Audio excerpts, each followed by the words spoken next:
Good morning and welcome to the Morning Spotlight Podcast. I'm your host, Mike Ham, coming to you, as always, from the Spotlight Studios in Morristown, New Jersey. Big time guest today. He's a primetime TV and podcast host, keynote speaker, best-selling author, and global business celebrity. He's the chairman and CEO of C-Suite Network, home of the world's most trusted network of C-suite leaders. He's a former Bloomberg contributing editor and primetime host, and has appeared as a guest celebrity judge on NBC's Celebrity Apprentice for 3 seasons. He also describes himself as a part-time cowboy. I've heard him speak several times and I'm excited to introduce him to the Spotlight audience. He's Jeff Hayzlett. Jeff, welcome. Hey, good to see you. Thanks so much for having me. I appreciate it. Absolutely. Definitely excited to have you on. Usually I just go t-shirt, and I figured since I'm interviewing the CEO of the C-Suite Network, I had to, dress put it up a jacket on. You look good, man. That's I like that jacket. It's a good color. It's a good color for you. It's Thank awesome. you. I appreciate that. And I got a pink t-shirt on. Real men wear pink. So I do. I normally always wear pink. I mean, everybody knows that's kind of my shit, especially on stage or on camera. But today I'm home on the ranch in South Dakota. I can wear whatever. Although I am wearing pants, that's a big thing. I got sweatpants on right now. I mean, if we're being honest, I don't even own sweatpants. I just have jeans or shorts. Yeah. And one time I had to go to some function. My wife made me get big boy pants. That's what she calls them. Big boy pants. Yeah. I mean, this year it's going to be interesting. Once we get into 2021, I actually have to go back out and start seeing clients and stuff where I have to put on suits again and wondering whether or not, the COVID 2020, 15, 20 pounds that I've added. Have you added a little weight? I've dropped 40 pounds. I'm just joking. I mean, I'm not in as good a shape as maybe I was at the beginning, but I actually have dropped weight because I'm just, I'm not doing anything. I'm less active. I'm just eating less for the most part, maybe drinking a little bit more, but whatever. Well, I'm drinking a lot more. There's no doubt about that. I'm Glenfiddich Scotch, the Irish whiskeys, they're happy. I mean, their stocks are going up. You should not go short on that stock. That's not a stock you want to go short on. That's awesome. All right, so let's get into it. So we obviously ask, this is the Morning Spotlight. We ask very hard-hitting questions on this show. First question. Not going to be math, is there? Is it math? No math. Okay, good. I wouldn't be able to keep up, so we're not doing math. Did you really get struck by lightning? Yeah, it's a true story. Back in 2001, I was at my home in South Dakota, and there was a big, huge thunderstorm, very violent storm. In fact, it would wage for about 3 or 4 hours. And I was in my home, and lightning came through the home and struck me. Yeah, it took me out, man. Yeah, because I was, as I was prepping for this interview, because obviously, I'm a professional. So I was looking it's so obvious. It's so obvious. So I was, looking through some different things, and I was watching a keynote that I think you gave in Norway, and heard that, you told that story. But it struck you like you were in the basement, right? I was in the basement. It came through there was a leak that was coming through. There was so much rain that my wife said, there's a leak in the basement. I said, what do you mean there's a leak in the basement? Well, the water was coming down so hard down our brick wall that it went through a vent flashing and then was dripping into the basement. So I went and right when I put my hand up to say, what's going on? Lightning struck. And it was, and man, I'm sitting here thinking of it. Here it is, literally 20 years later, 19 years later, and I can still feel my hand still numb. Really? Yeah. That's from where it hit. Insane. Yeah. And it, knocks you out. I couldn't hear, couldn't see. And, as I'm waking up, my wife's going, should I call the hospital? I'm thinking, I just got struck by lightning, I think.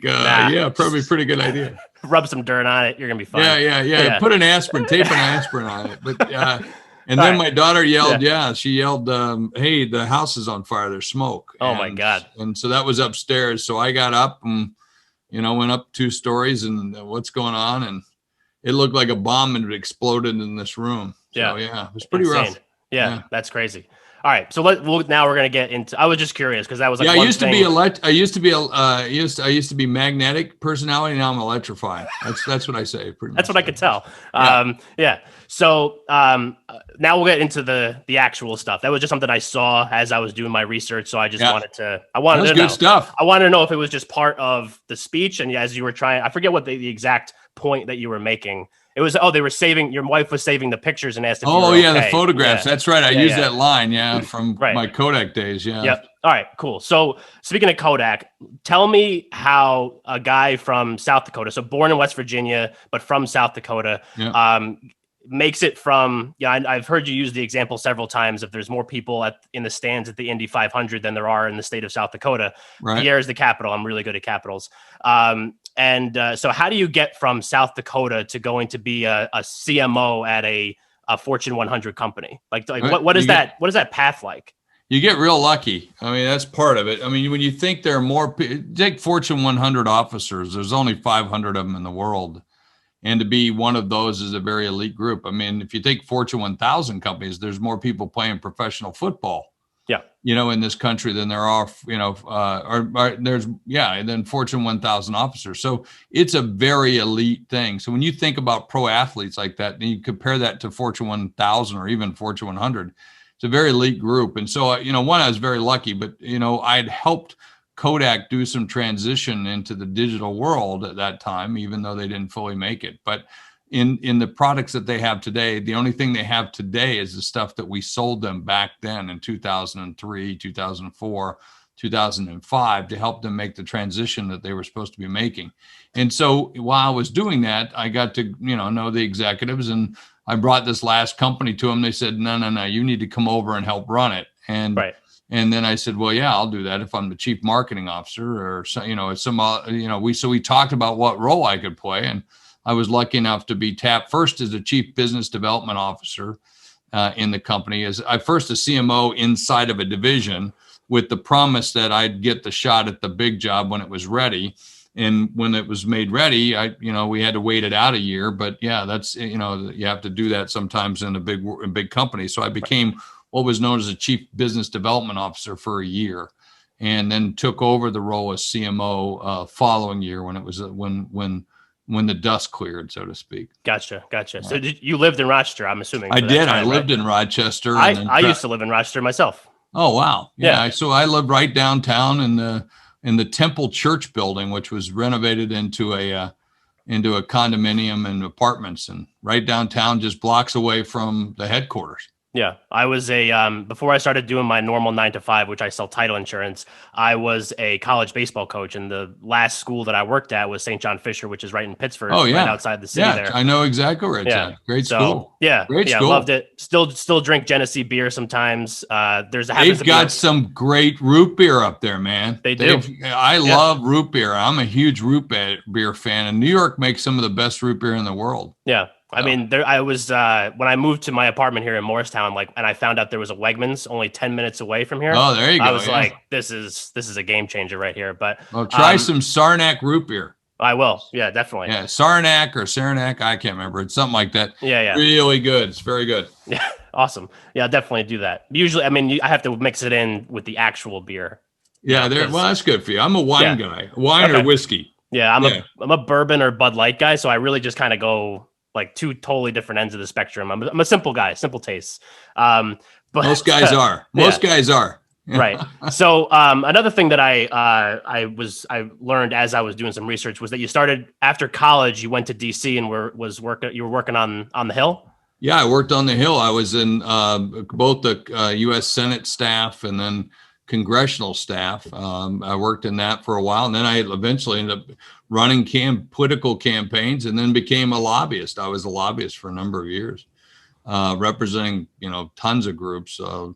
Lutheran Church, the Lutheran, all the fraternal organizations, seatbelt legislation, architects, engineers, land surveyors. I did a number of different things over my career during that time period. And that's where I got to learn the ins and outs of corporations, and got to meet with a lot more businesses that way, because I was representing those businesses. And as I got to represent them, I got to know them a little bit better.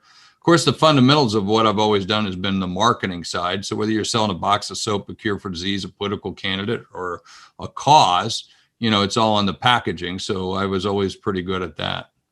And is that kind of where, because obviously now you're the CEO of the C-Suite Network, which basically, at least to me, I mean, I've attended a couple events as a guest, and it seems like you've been able to, for lack of a better term, monetize your network. So is that kind of like the first time that you really started getting into like the networking field, I guess? Yeah, no, it's a great thing. When I came out of Kodak, I said, what am I going to be doing? And then of course I parlayed into a show on Bloomberg and a couple of other things. And that led me to build up this big network of, over 1 million followers, and some great connections in and out of business. And so as a result of that, so what can we do? So I think we're going through a big shift right now, Michael, where, it's up to, you can build a brand around you and sell the business, sell yourself. And so with that, it's all about, creating tight knit communities. And I think we're going through a massive shift right now where the main street media isn't going to have the influence it had in the past, where you could get on TV and you would be a superstar. Well, that nobody's rushing home and watching primetime TV. No one's doing that. Right. Those days are done. So it's all about podcast. It's all about, getting to hearts and minds, not eyeballs and ears. Yeah. So you mentioned building a brand, and that was like one of the things that I really wanted to talk to you about, because obviously, as you could see, I am trying to build a brand. And I think like when you have your own thing, it might be somewhat easier to try to like put your face on it, like literally. Right. And, I think like I was curious to know, because I heard you say one of the things about when you were working at Kodak, you wanted to be Kodak and you wanted Kodak to be you. Like you wanted that association to be almost like seamless. It's that way for every employee. You want every employee in the company to, when you say, what's the culture of the company? Well, I'm Kodak, you're Kodak, he's Kodak. Together, we are one big, huge family, or one big culture. Right. And we're only as good as our lowest common denominator. So, yeah. And so what you want to do is everybody to be, a representative of the brand, because that's who you are. Yeah. And companies are living, moving things. They're not just a, building. They're made up of the people. And so, it's that experience that you have with the person on the phone, or in the lobby, or at the retail counter, wherever it might be. That's the experience you have with that company, along with the delivery of whatever the promise is, because a brand is really a promise delivered.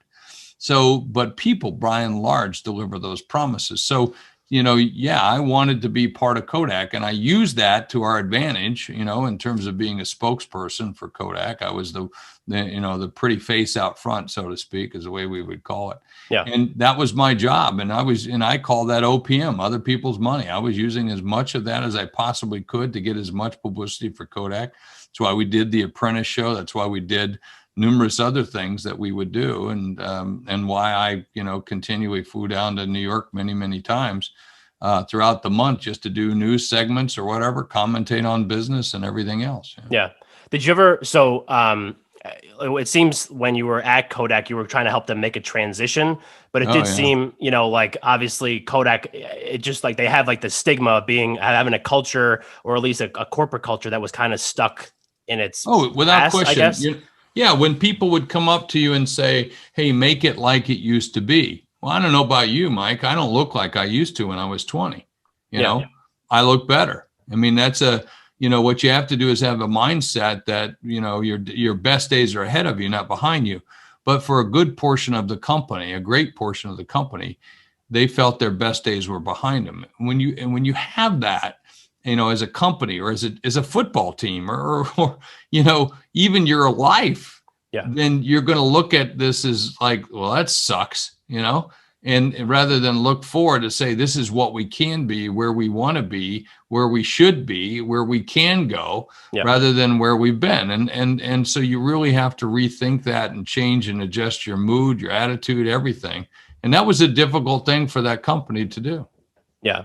And so I guess kind of building off of that from the brand perspective. So like to me, and like, everybody does their own thing, but to me, it seems like you have a pretty good handle on who Jeff Hayzlett is, right? Like you kind of lean into your personality, and you are who you are, right? You wear it on your sleeve. Well, I mean, it's hard enough being yourself. Why would you want to be somebody else, right? Exactly. Yeah. So then, but did you ever find it difficult because, obviously Kodak was its own thing and its own entity, its own brand, and they were trying to make this shift, but also it seemed like they were like towing an anchor a little bit. And then you had your personality and the way that you wanted to present the brand and yourself. Was there ever any you ever have any difficulties doing that? All the time, man. Yeah. All the time. Cause you have, so when you're in that situation, you've got all these captains of no, right? Yeah. These people that stand in your way that, they just do. That's just that's what their purpose in life, or they believe their purpose in life is.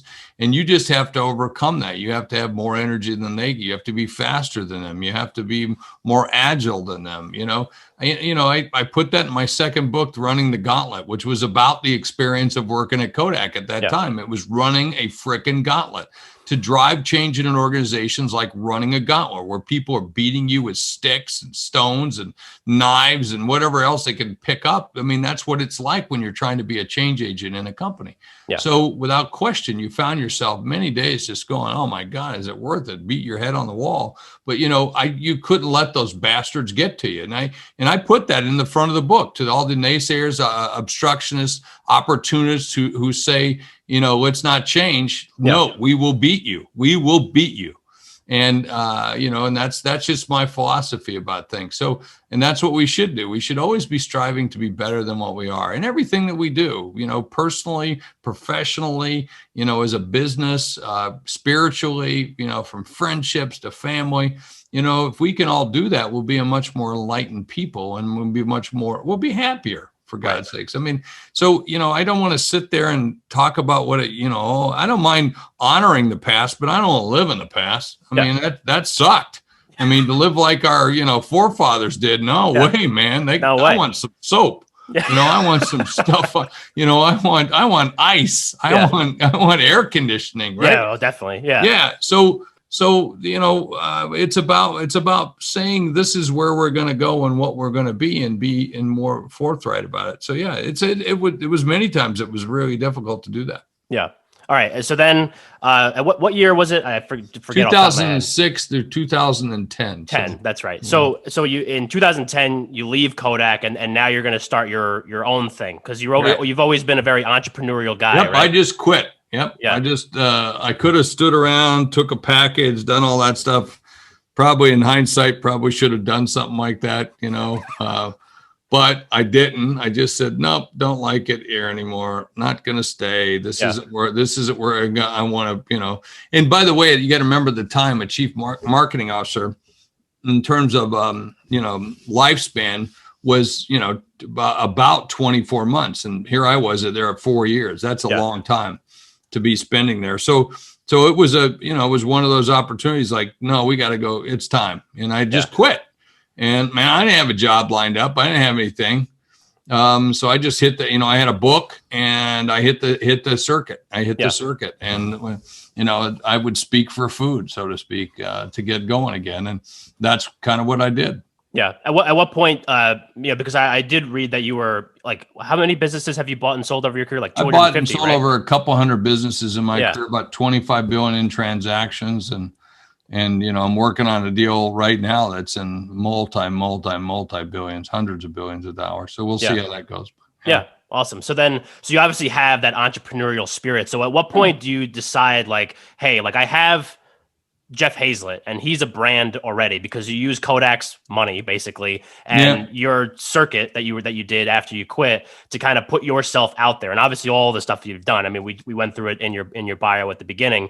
At what point do you decide like, hey, I'm the brand now, and now I'm going to put something together where I can start getting my tentacles out to all parts of the country, basically. Well, I put a stake in the ground right then. I said that's when we're going to do it. I got a small group of people together and say, hey, I think I'm going to be leaving. This is about a year before.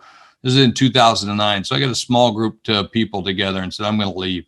And let's get ready for it. And I'd like you to come with me, and I'd like you to go here, and we're going to go do this. And so we started that process. So we started laying the groundwork to leaving a year early. So, and then we said, well, what are we going to do? Well, I'm going to go, write a book, and then we're going to go get a TV show. And then we're going to go hit the stages and do keynote speaking. And because I'd done that before over the years, and knew that could be a very lucrative business. If you're making 25, 35,000 a speech, and you're doing 100, 150 of those a year, that's multi-millions of dollars. So, so that was what our goal was. And so a year before that, we said that we're going to go out and create this brand of me. And I said, and they said, what are you going to call it? I said, we'll call me a global business celebrity. Someone said, what's that? I said, whatever the hell we make it, we tell people it is. And so we started, and now people introduce me as like a global business celebrity because of all the TV and the media I do all over the world. And as a result of that, that's what it's done. It's led to 5 business Hall of Fames. I'm in the Printing Hall of Fame, Sales and Marketing Hall of Fame, the Marketing Hall of Fame, Speaking Hall of Fame, and Direct Marketing Hall of Fame. And those have all led to, great things for us in terms of that package. And so, so then we went out and said, well, I can't afford all of you right now yet. We'll have to crawl, walk, run. And I think it was May to December. My first employee was finally in December. Yeah. But it wasn't, the name wasn't C-Suite at the beginning, right? It was just me. And then I landed the show. That's right. The Bloomberg show. The Bloomberg show, which was C-Suite. And then that took off. And we were going to create this thing called the C-Suite CEO Network. And the night before, we switched it to C-Suite Network. The night before. The URL wasn't taken. And now we own like 160 properties with C-Suite in it. And, really? We just, that's just what we did. We went out and got them, and I keep getting them whenever I can find them, or one comes up, I buy it or get it. And like what? C-Suite Connect, C-Suite Loans, C-Suite Supplies, C-Suite Book Club, C-Suite TV, C-Suite Radio. Want me to keep going?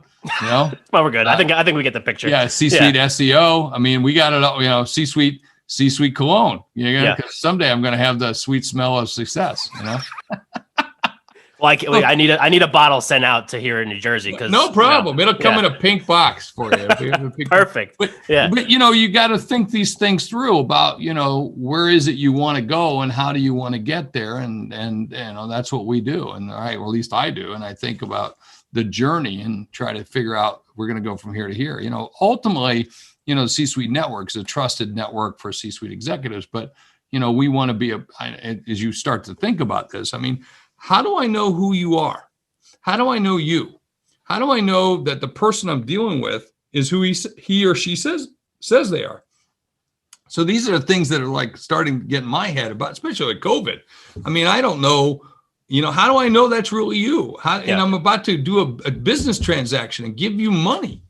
I know that if we're in Morristown and we're at the same steakhouse or something together, or we meet for coffee or something like that. Well, how do I know here? Yeah. And so we know that we have to build these kinds of networks, or how do I trust the information that's coming to me? I need somebody else to help me with that. Otherwise, I could be getting fake news. I could be getting wrong information. And I see that stuff come across my desk all the time. I saw something last night. I was hosting a Scotch event for a bunch of Scotch drinkers last night, and somebody sent me something as a text. I went, what? And so I went and looked it up, and it was fake news, But imagine if I didn't go do those things, but you can't just go look it up because there's a million other fake news about it, right? Yeah. If I believe half the stuff that's out there, we're about to get either invaded or martial law. And it's like, come on.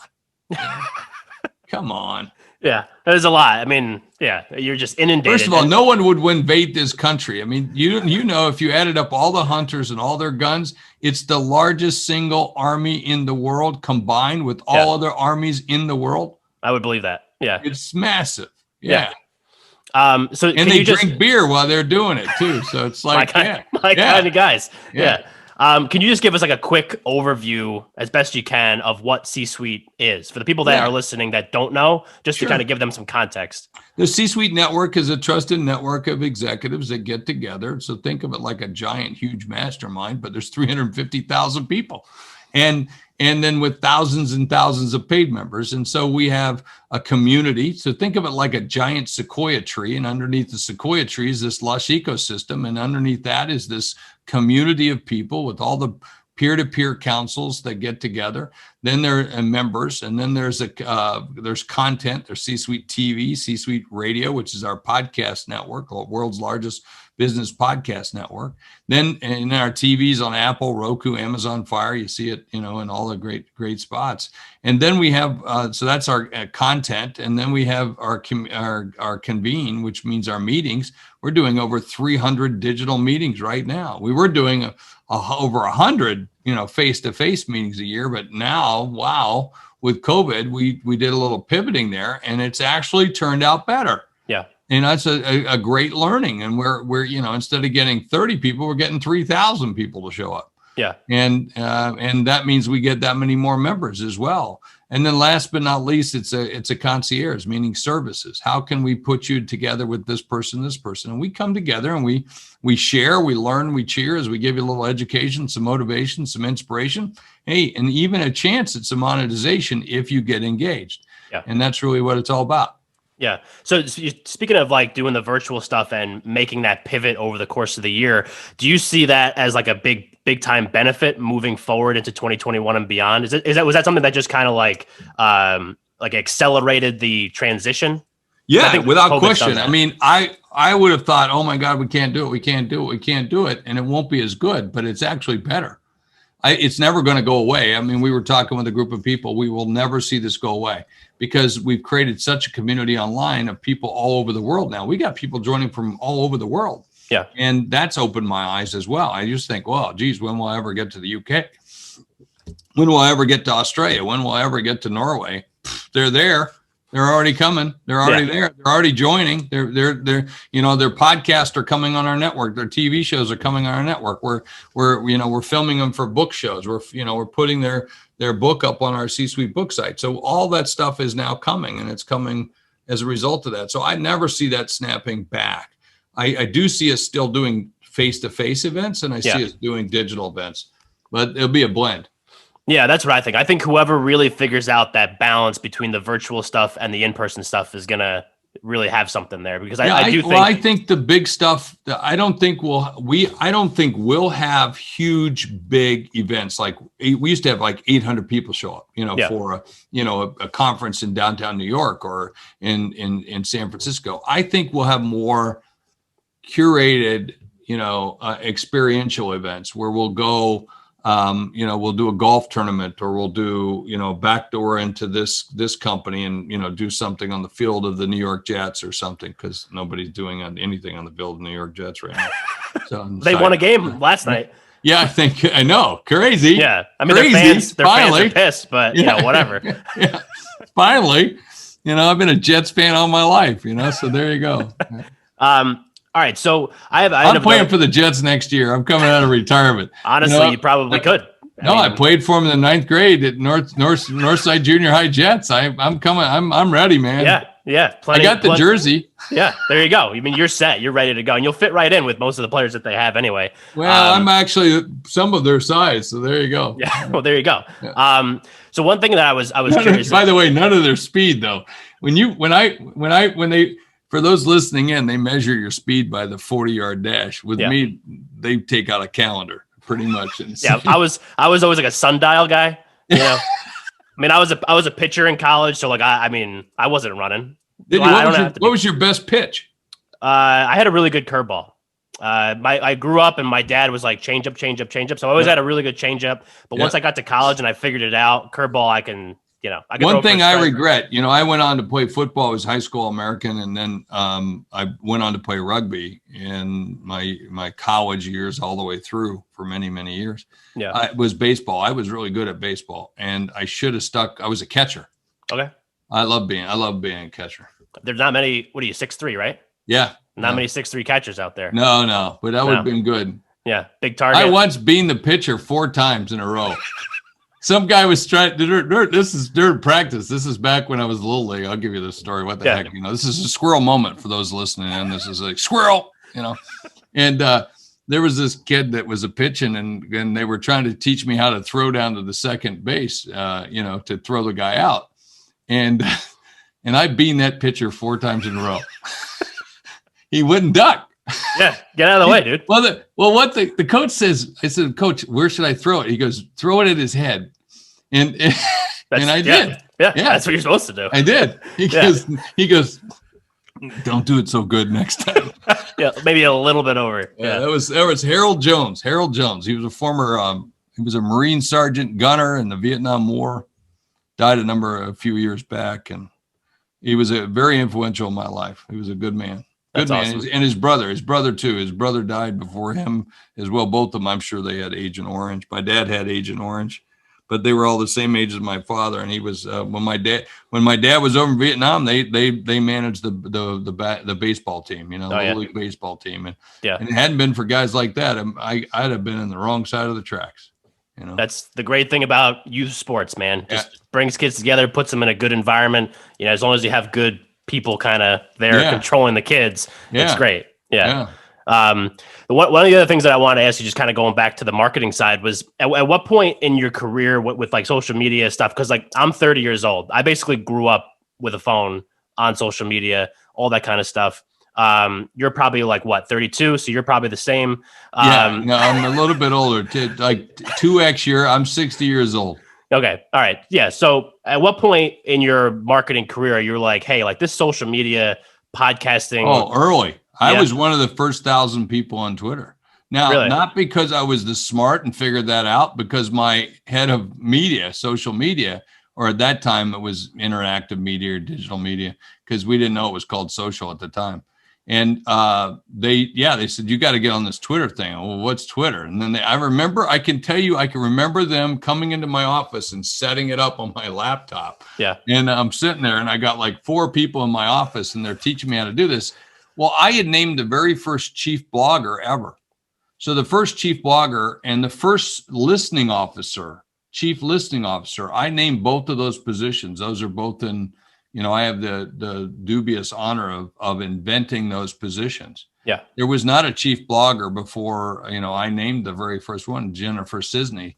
She became the very first chief blogger and did that for Kodak. And then later I named a young woman, and it was controversial at the time, which is amazing. She was lesbian, and for what was known as a very family brand company. And I'm going like, dude, what? Yeah, seriously? I remember having these conversations with people. Nope, that's on my pick. That's who we're going with. And so I did things that were a little bit forward thinking on those sides, but only because that's what you should do. I mean, it's like, it's the way it should be. What the hell? But yeah, I saw that very early on. Now my team was very, Tom Hoyne, who went on to become the head of social media for Walmart. By the way, that entire team inside of Kodak went on to very big jobs at many big companies as the heads of social for all of these other companies. And Kodak wrote the very first social presence guidelines to help companies deal with how to manage social, because you can imagine early on there was like, oh, someone complained about you online, what would you do? Well, you give them a free camera. I was like, bullshit, we're not giving a free camera. The guy's an asshole. We're not giving him a camera, or whatever it might be. And so you have to have some guidelines around those things. And we came up with those guidelines. I mean, even to the point where you have to, like today they have moderators for various companies. Like Walmart has, thousands of people working on their Facebook and their Twitter accounts and so forth, because they have to, because they're 24 hours a day, 7 days a week around the globe. So they got to hand these things off. And well, how do you know that voice is the same?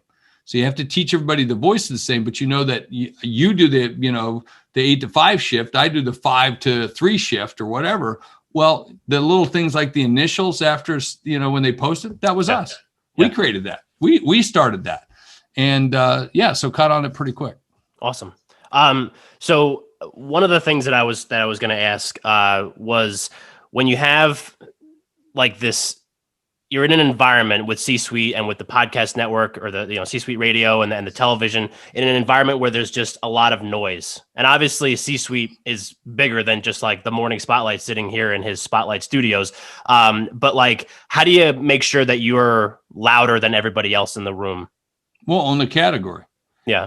So I mean, today we own the category. If you go and search for C-suite, you will find that we're in the top 3 every time you search. That's an organic thing. That's something you work hard at. So own the category. And so make it genuine. If you make it genuine, then nobody can knock you off, right? So that's the key thing that you want to do, is just, so be it, do it. There's nothing more than that. Don't fake it till you make it bullshit. Just go and be who you are, what you do, and how you do it. And so that's what you have to go do. So if you're going to be the C-suite and all omnipresent, all knowing, all doing, well, then go do it. and you have to have those big audacious goals to be able to do that. Yeah. One of the things, and sometimes I go all over the place, so you just have to forgive me. But one of the things that you said earlier was you had a lot of captains of no at Kodak, right. And now that you're somebody that's at the helm of C-suite, still have it. Yeah, well, you still have it, but like, how do you balance that with yes men or yes women? Oh, like, you get. I know it's different. Yeah. No, but you go. Well, I had more yes people inside of a big company than I have for my smaller company now, mostly because I hire people who aren't like that, right? Yeah. In the big company, I inherit those people, and you get real, butt kissers and all the other stuff that go along with that stuff. But especially if you're a CMO or you're C-suite, everybody's like, oh, that's the greatest idea. It was, it's like, are you kidding me? That was stupid. So you get all those people, but inside of a smaller company, you got people look at you like, what, and when they say no, you have to do things like I do. I said, it's okay. I'll just have the new person do it. And that's, I'll say things like that, Yeah. but your job is to kind of create the chief tension officer. You should be the chief tension officer. And what do you mean by that is we should have healthy debate, And so when people come to me and say, Jeff, what do you think we should do? I don't know. What are you asking me for? That's why I hire you. Right. I hire you for that. If you're asking me, I don't need you. And I say things like that. No, not that I mean to be mean or anything like that. It's just that, look, I hire really talented, smart people. I expect you guys to go figure this out. Yeah. If you can't figure it out, go ask somebody. Well, we're asking you. Now, you asking me because you're doing a shortcut and you want to figure out what I want? Or are you asking me because you want my input? Because, so I ask things like that because, if I find they're asking questions like a yes question, then don't waste my time. Yeah. And the same thing goes through with statements that people might make. Like we call it tycho. Thank you, Captain Obvious. You say something that everybody else already knows. What do we need to waste time for that? I mean, it's like, even in our team, I don't like to see a lot of thank yous, a lot of that kind of stuff, like emails. Thanks. Oh, you're so wonderful. Blah, blah, blah. But, it's like, how about one good thank you a week? Okay, yeah. Give me that. Right. Because like in a football team or a basketball team or sports team or my buddies, we don't like come up to each other. Hey, let me give you a big hug. Thanks. Like, all this all the time after every play. Oh, no, just that's your job. Do it. Go do your job. Go do your stuff. Get it done. Yeah. So that's a big part of it. Yeah. The majority of my listeners are, I think it's like 57% of them are between the ages of 25 and 35. So around my age, basically. Yeah. For someone that at one point was also a young professional, like looking back, is there any like advice or like things that you think would be like a good? I'd have done it faster. Yeah, I did. I did it pretty fast, but you sit around like even when I was a chief marketing Kodak, I'd be in a meeting and I'd be looking around going, this place is screwed up. Somebody should do something. And then I'd realize, oh, that's me, boom. So I would do more of that, meaning like I wouldn't ask for permission. I just go do. And the more that you do, the better you get, the faster you get, your confidence is built quicker.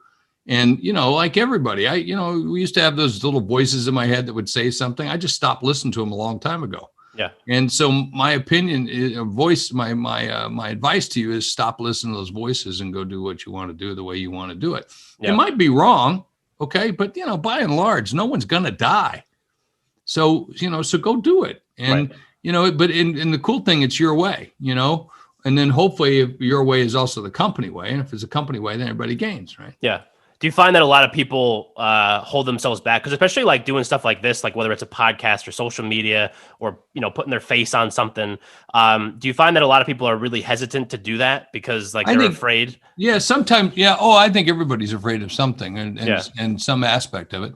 You see a lot of people putting their stuff where they shouldn't be because they don't have the background or the knowledge and so forth. So you have some of those. You have what I call false prophets. There's a lot of false prophets out there.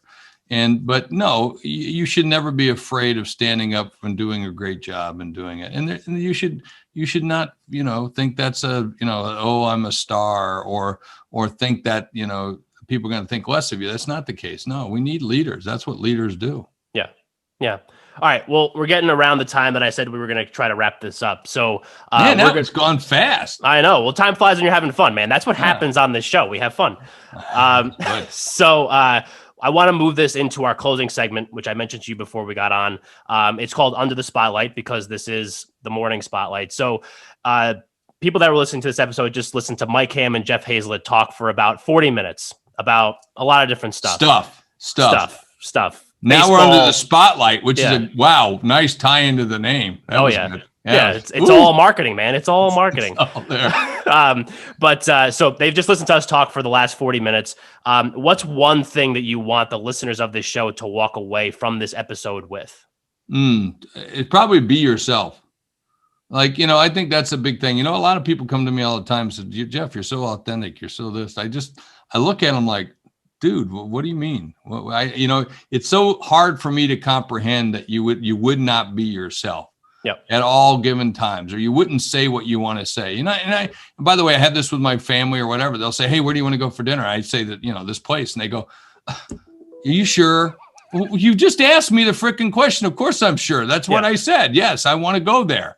Well, didn't you think of something? Yes, I thought of 1,000 different things. And in that 1 millisecond, I thought of all those things. I still want to go to the Brandon Steakhouse. Yeah. So be yourself. And I think if we all did that more often and we were more transparent about that, life would be a lot better.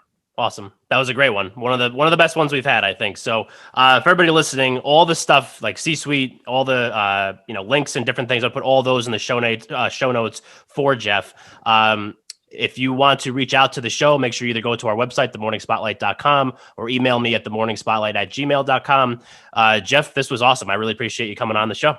Well, thanks for having me. I appreciate it. And keep shining the spotlight, bro. Absolutely. I definitely will. And everybody else, thanks for listening. We'll catch you next time.